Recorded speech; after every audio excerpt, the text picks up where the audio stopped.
Goeiemôre en weer welkom by Lekker Kuier weer in die woord van God. Ons is vanmôre in Jakobus en ons praat oor die krag van woorde. En die boeke wat hier voorsien lê is maar net lekker gekies, net om idees te gee van woorde, want die gedrukte media en selfs wat ons sien op die TV-skerm en rekenaarskerms en ons fone is alles woorde en dinge wat impakteer op ons lewe. Goed wat ons aanneem, wat ons lees, wat ons glo, wat ons uitleef. En daar's 'n groot verskeidenheid van woorde in die wêreld en ons het die gawe om hierdie woorde te kan gebruik om met mekaar te kommunikeer, maar ook die gawe om die woorde te kan gebruik om God se wil te doen, om hom te aanbid en om hom te loof en prys en al hierdie dinge te doen. En daarom wil ek vanoggend hê ons moet 'n bietjie lees uit Jakobus 3 vers 1 tot 12. Moenie baie leermeesters wees nie, my broeders, omdat julle weet dat ons 'n groot oordeel sal ondergaan. Want ons almal struikel dikwels. As iemand in woorde nie struikel nie, is hy 'n volmaakte man, in staat om ook die hele liggaam in toom te hou. Kyk, ons het stange in die perde se bekke sodat hulle ons gehoorsaam kan wees en ons stuur hulle hele liggaam daarmee. Kyk ook die skepe, alhoewel so groot is en deur ewige winde voortgedryf word gestuur deur 'n baie klein roer, net waarheen die stuurman wil. Net soos ook die tong ook 'n klein lid en beroem op groot dinge. Kyk hoe 'n groot hoop hout steek 'n klein vuurtjie aan die brand. Die tong is ook 'n vuur, die wêreld van ongeregtigheid. Net so 'n plek neem die tong onder ons lede in, dit besmet die hele liggaam en steek die hele lewensloop aan die brand en word uit die hel aangesteek. Want elke soort natuur van wilde diere en voëls en kruipende, sowel as suurdiere word getem en is getem deur die menslike natuur. Maar die tong kan geen mens tem nie. Dit is 'n onbedwingbare kwaad, vol dodelike gif. Daarmee loof ons God en die Vader en daarmee vervloek ons die mense wat na die gelykenis van God gemaak is.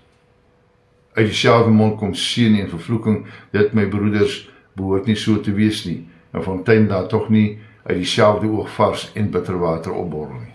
'n Vyeboom, my broeders, kan tog nie olywe voortbring of 'n wingerdstok vye nie. So kan geen fontein brak en vars water voortbring nie. Daar is ontsettende krag in woorde, meer as wat ons besef.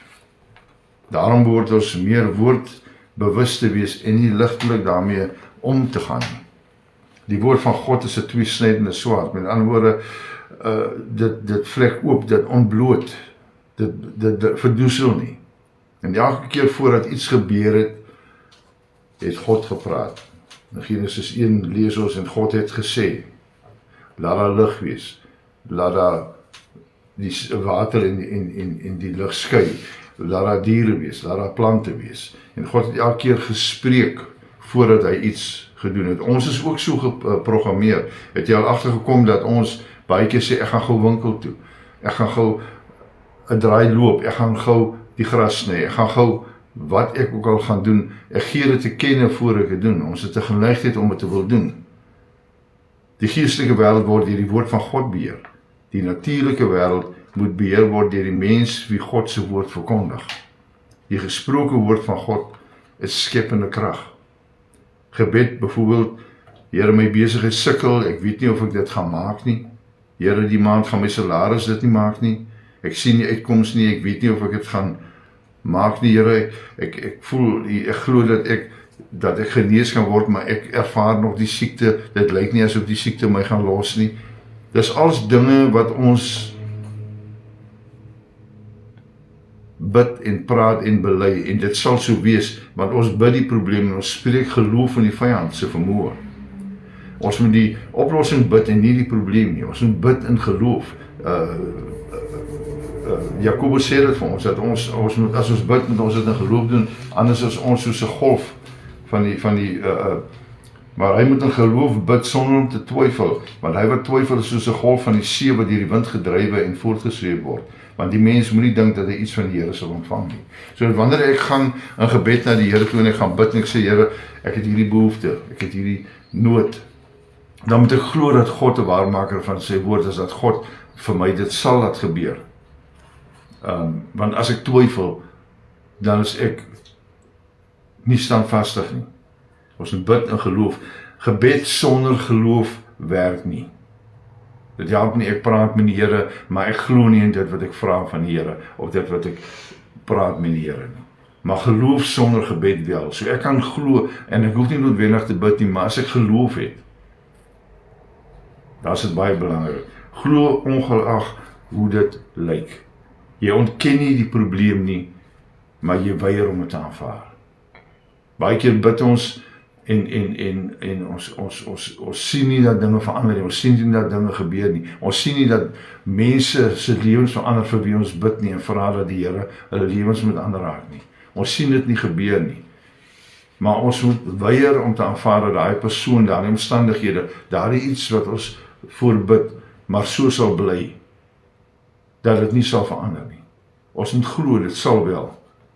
As jy voortdurend glo en dit bevestig, sal dit gebeur. Filippense 4 vers 19 sê vir ons, ek en my God sal elke behoefte vervul na die rykdom in heerlikheid deur Christus Jesus.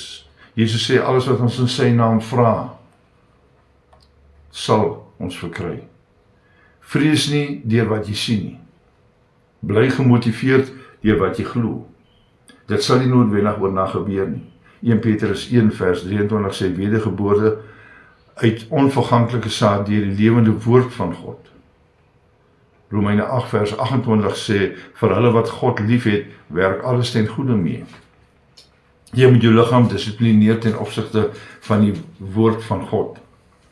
Na watter woorde luister jy? Jou mond en gedagtes is dalk nie bekeerd nie.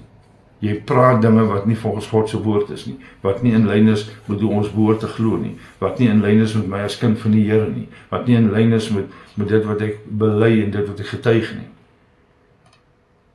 Ons word groot met negatiewe gesegdes. Ons hoor mense sê, ek lag my dood. Jy maak my siek deur aan te hou dit te doen. En sulke gesegdes wat geuiter word, wat negatief is, wat ons eintlik doodspreek baie keer oor mense se lewens. Ons kyk baie keer na 'n persoon en ons sien miskien 'n persoon wat in die drom krap. En ons sê, ja, nie wat hy is en niks werd. So ons spreek